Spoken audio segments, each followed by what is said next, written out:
Learn about the sum if function.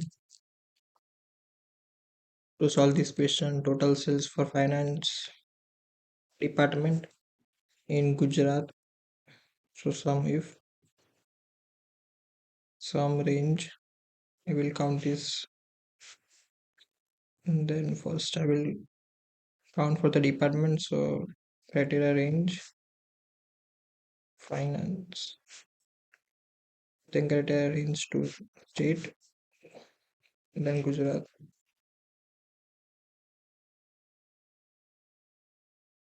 Question F4 I will lock.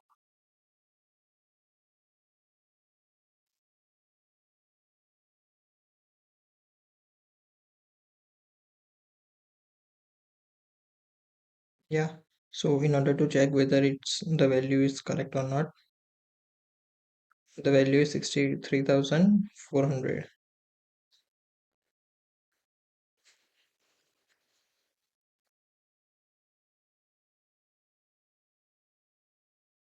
So I will select only Gujarat here and in department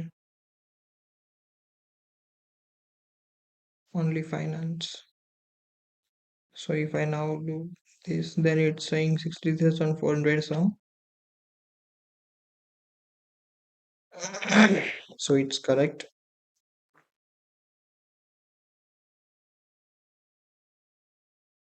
Yeah, it's 63,400.